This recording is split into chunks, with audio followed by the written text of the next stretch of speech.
Now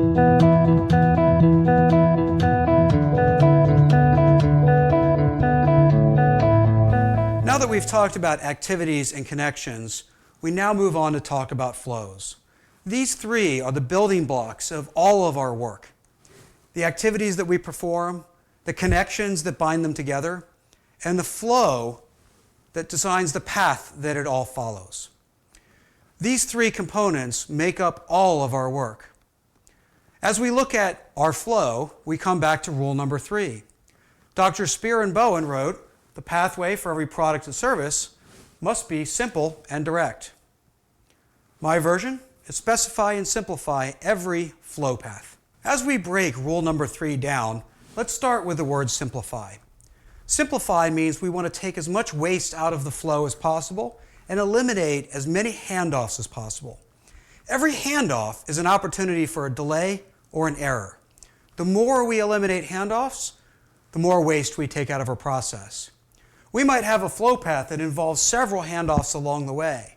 And if I can find a way to get closer to an easy flow, I improve my chances of success. A favorite example of mine is the requisition. Whether it's electronic or physical, and whether you're requisitioning a new hire, piece of software, a new laptop, or capital equipment, doesn't matter. There are approvals and handoffs along the way. Are each one of those handoffs actually advancing the work, or are they just creating delays? For example, in one organization, we went to talk to a manager and asked them, "What do you do when you look at a requisition?" "Well, I assume if we're going to say no, that my boss will say no. So I go ahead and approve it and send it along." We then go to talk to that person's boss and ask, "What do you do?" "Well, I assume my team does their homework. And so if they sign off on it, I sign off on it." We actually end up with 0 actual reviews, but 2 extra handoffs along the way, delaying the work and increasing the opportunities for delay and error. So whatever our flow path is, whether it's information, material, or even people, we want to take as much waste out of that flow as possible to make it simple. As we continue to break down this rule, focus on the word specify. What does it mean to specify our flow path? It means that in the target condition, we get to one route, one path for that flow. No forks, no loops, no choices. When we start to think about what that means, and we have an ambiguous process where it can follow one of many flow paths, it makes it very difficult to manage that. Imagine you're the manager of this process, which still isn't that complex.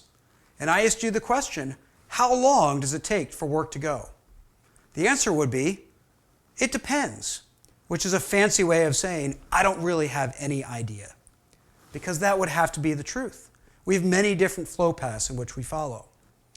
The closer we get to one flow path, it makes it easier to manage, more predictable, and much easier to improve. We may not get to that target condition of one flow path, but the closer we get, if we get from 1,000 to 500, we made it easier to manage and easier to improve.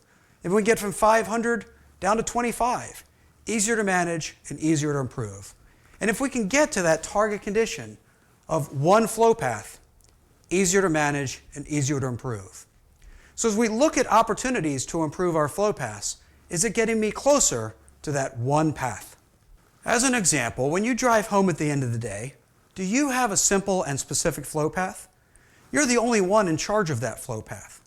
And so you can make it simple, meaning you get where you want to go as quickly as possible and not go out of your way just for the heck of it. And you follow a specific flow path, meaning that you don't just start driving around, you know where to turn left and where to turn right to get where you want to go. Unfortunately, in our organizations, we have many people involved in our flow paths, and that becomes a barrier to making them simple and specific. All the more reason for us to be on the same page with a common goal of making our flow paths simple and specific. A favorite example of mine of a broken flow is one I got to experience personally and then see up close the process behind it. It involved me ordering an electric meter for my house. I placed my call with one of many call center operators. They handed off my work to one of many planners. They gave the work to one of their many service stations, who then gave it to one of their many planners, who handed it off to one of their many dispatchers, and finally to one of the many crews. Now, many years later, I never got my meter and I never got my phone call. Nobody could know that that order was lost except me, because at the end of the process, you can't say I have order 101 and 103. What happened to order 102? Because every step of the process, it could have gone off many different directions. If you're the manager of that process, you can't predict how long things will take. You can't predict where you might have gaps, because fundamentally, you are managing chaos. If you can simplify the flow and specify the flow, you make it easier to manage and easier to improve. Another favorite example of looking at flow comes from healthcare.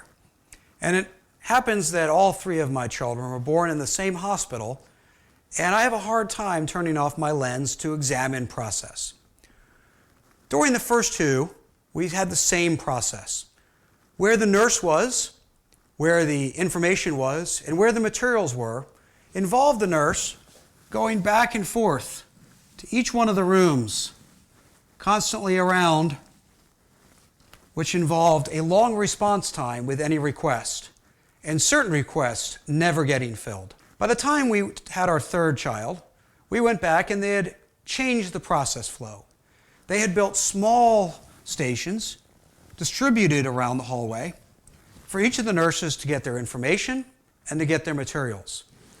Now the nurse flow was much simplified. They could always have access to what they need. They had short distances to travel and faster response time to react if something changed. Happened to measure this response time, and the response time was improved by 70%. And we had 0 failures in requests going unfulfilled.